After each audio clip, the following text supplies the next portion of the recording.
Sa social media, kumakalat ang mga impormasyon na puga daw ng POGO o Philippine Offshore Gaming Operator ang Island Cove sa Cavite. Pero ang Presidential Anti-Organized Crime Commission o PAOC, walang balak itong i-raid gaya ng ginagawa nito sa mga illegal na POGO. Walang balak i-raid kay Rimulya Ayon kay PAOC spokesperson Winston Casio, wala naman silang sapat na basehan para salakayin ito. Walang ang mga nababalitang operasyon ng POGO doon ay may kaugnayan daw sa mga Rimulya. Lahat po ng operasyon ng kahit anong law enforcement agencies po, nakadepende po yan sa availability of evidence. Until such time na meron mong ebidensya or meron kayo makuhang sapat na puntahan mo. Pwede namin maghanap kayo doon. Ng search warrant. Hindi ko namin pwedeng gawin yun kasi that would be unfair naman po doon sa mga negosyante na mamumunan sa atin. Yan. Unfair sa mga negosyante. Nag-alok ng 10 milyong pabuya si Cavite Governor John Vic Rimulya sa sino man na magpapatunay ng kaugnayan ng kanyang pamilya sa iligal na operasyon. Ilang mga post kasi sa social media kumakalat na nag-uugnay sa pamilya Rimulya sa POGO operations matapos na maibenta ang dating resort property ng kanilang pamilya sa Cavite na Island Cove sa isang negosyanteng Chinoy at ginawa umano itong POGO Hub. Samantala, tuloy-tuloy pa ang ginagawang search operation ngayon ng PAOC sa mga gusali ng Lucky South 99 sa Porac, Pampanga.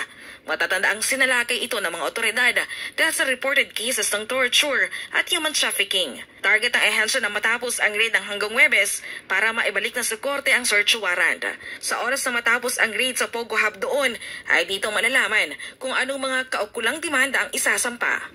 5 pa lang po tayo na building. So, 46 buildings po yan and we have to finish that as soon as we can para ma-return na rin po yung warrant kung ano man yung matatagpa mga ebidensya doon. Then, makapagsampa na po ng kaukulang demanda. Meron tayong mga nakitang mga mga yupi-yuping mga baseball pads, mga retractable paton, which we would imagine ay ginamit doon. Kapareho ng mga nakikita namin doon sa torture video na pinadala sa amin. Pero din pong mga nakitang mga pera, syempre mga alahas, and so on and so forth. At syempre yung pinaka-importante nakita doon, ma'am, yung pagkadami-daming iniwan nila mga cellphones at saka mga computers, yun po ang maging subject ng digital investigation. Ayon sa PAOC, konektado ang naturang POGO Hub sa POGO na sinalakay nila sa Pampandara. There was a time, I would imagine, na itong Lucky South 99 ay nagigigamit po doon sa Pampang. No? Kinarify ng PAGCOR noong October 2023 pa pala ito, walang lisensya. No? Then nag-request po sila ng reapplication, nag-request sila ng reconsideration with finality po itong May 22, 2024, totally na po. With finality, dininay na po yung kanilang request for reapplication. 160 na ang kabuang bilang ng naresko ng PAOC sa kanilang isinagawang operasyon sa Porac, Pampanga. Sa ulat ng PAOC, 4 ang kumpirmadong biktima ng tortured at kidnapping doon. Para sa Diyos, Pilipinas. Alam mo, ito lang ang komento ko sa iyo. Dr. Winston Casio. Sinasabi mo, wala pa kayong ebidensya about sa POGO doon sa Cavite. Kung totoong kang Rimulya, bakit hindi nyo manmanan at puntahan nyo? Hindi naman yan agad-agad na i-raid ninyo Kailangan nyo pa namang obserbahan yan. Kailangan nyong mag-spy. Kailangan nyong tingnan doon. Kailangan may magpapakunwari doon. Kung totoo talaga yung serbisyo ninyo na gusto nyong isarado ang POGO. Yan ang sigaw ng mga taong bayan. Walang exemption dito. Pag POGO, talagang may anomalya yan. Kaya kung gusto talaga ninyo, patas talaga kayong gobyerno kayo, anti-crime, ikaw Casio na spokesperson ka, wag mong sabihin na wala pang ebidensya. Kaya hindi nyo ma-raid ang POGO sa Cavite. Ba't hindi nyo obserbahan? Mag-spy muna kayo. Hindi naman diretsahan yan. I-read nyo Ang tagal-tagal na yan. Usap-usapan ng mga tao sa social media. Na ang may dyan sa mga Rimulya yan. Halata naman na hindi kayo bias kayo dahil kay Rimulya. Puntahan nyo. May magpaano doon. Magpa-pretend. Pakunyari doon, spy. Para malalaman nyo, makakuha kayo ng ebidensya. Hindi na sasabihin ninyo, ganun, ganito, ganiri. Kaya kung totoo talaga kayo, ang pagserbisyo ninyo na talagang isarado lahat ng pogo dahil maraming kabalbalan yan. Matagal na yan. Talagang gusto nyong isarado. Pero ngayon, ang pinag-iinitan nyo talaga yang sa banba na kay Alice Go. Kasi naiinggit siguro kayo kay Alice Go na bata pa, mayaman na. Kaya hinahanapan talaga ninyo ng butas. Kung mayroon man kayong sapat, ikaw Hontiveros, para kang ipal na kupal ka.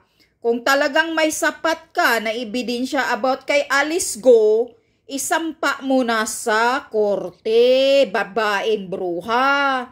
Isampa mo na, huwag ka nang maging epal na nagpapasikat-sikat ka pa ng investigasyon dyan sa Senado. Nagsasayang ka lang ng pera ng mga taxpayer, imbestiga sa nilalamon nyo lagi dyan sa Senado.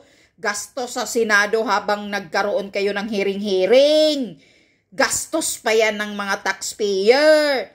Diretso muna kung talagang totoo, kasi hinusgahan nyo na naman si Alice Go na totoong involved siya sa pogo, may mga anomalya or ano yung bintang sa kay Alice Go, diretso nyo na sa korte, yung Hontiveros. Huwag ka nang mag-ipal, magsasayang ka pa ng pera ng mga taxpayer, hiring-hiring sa Senado, lumalamon pa kayo dyan, ang dami-dami ninyo. Nakakagigil kayo mga senador eh. Puro nyo pinipiga nyo si Alice Go. Kung talagang totoo, kasi hindi naman kayo nakumbinsi eh. Ano bang ipapalabas mo doon? Ano bang papatunayan mo ng pagpapakumbinsi mo kay Alice Go na hindi naman kung sabi nyo, hindi naman talaga siya nagsasabi ng totoo, nagsisinungaling siya. Ba't hindi mo sampahan nyo ng kaso, diretso nyo sa korte, tapos, ipal ka lang, pasikat ka, o ito, ngayon, itong pag-grade sa Kingdom of Jesus Christ, imbestigahan mo to. Dahil mga kabataan at kababaihan yan iniipit ng mga SAP. Walang awang, sinisidsid nila ang mga kabataan. Sumisigaw, nag-iiyakan na truma yung mga kabataang mga estudyante doon at kung mga ano yan sila doon. Imbestigahan mo yan, Hontiveros, dahil magaling ka naman eh. Di ba? Pero I'm sure hindi mo imbestigahan yan. Dahil magaling ka sa kaipalan mo. Selected kasi kayo. Pinipili nyo lang ang gusto nyo basta maninira lang ng politiko. Kaya pilit mo talaga noon inaano si Pastor Quiboloy dahil gusto mong sisiraan ang mga Duterte. Pero kahit anong sira nyo sa mga Duterte, hindi nyo kaya. Kalaban nyo ang taong bayan. Kasi kaming lahat mga Duterte kami. Hindi kami papayag na may mangyayari sa mga Duterte.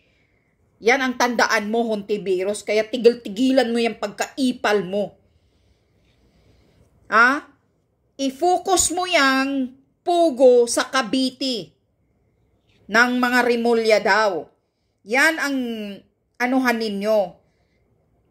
Ispayan ninyo dyan. Kung matalino kayong gobyerno. Diba? May mga budget naman kayo sa mga intelligence ninyo. Ispayan ninyo ang Cavite. Huwag kayong selective, huwag kayong bias. Gagawin nyo ang tama. Kung talagang seryoso kayong isarado nyo ang lahat ng pugo, sarado nyo lahat. Walang pinipili. Yun. Hindi na sasabihin mo na kawawa naman yung mga negosyante doon sa Cavite, sa Pogo. Ano ka? Di may pinipili kayo. Puntahan nyo, obserbahan nyo kung wala pa kayong ebidensya sa Cavite. Walang pinipili ito. Kung talagang totoo ang inyong pag-raid dyan, hindi pamulitika. Yan. Nakapanggigil na itong gobyernong ito. Gobyernong walang Jesus Maria. Gobyernong puro pinipili nyo lang. Bagsak na kayo sa taong bayan. Kahit anong gagawin ninyo, hindi mo na mariredeem, Marcos Jr. ang ginagawa mo ngayon. Nakatatak na sa mga utak ng taong bayan na pumasok ka lang, umupo ka lang bilang presidente. Hindi na i-redeem mo ang pangalan ninyo, kundi gusto nyong magpakasasa. Left and right na korupsyon, nakawan, wala kang pakialam. Yan ang ginagawa mo. Kaya kahit ano pa, mabaho ka pa sa tai, Marcos Jr. sa utak ng taong bayan ngayon. Kaya mabuti pa mag-resign ka. Hinayupa ka. Para sa akin, di ka presidente. Isa kang demonyong nakaupo na nilalagay sa panganib, nilalagay sa kahirapan, pinapaggapang ang taong bayan sa lahat ng kademonyuhang ginagawa ninyo.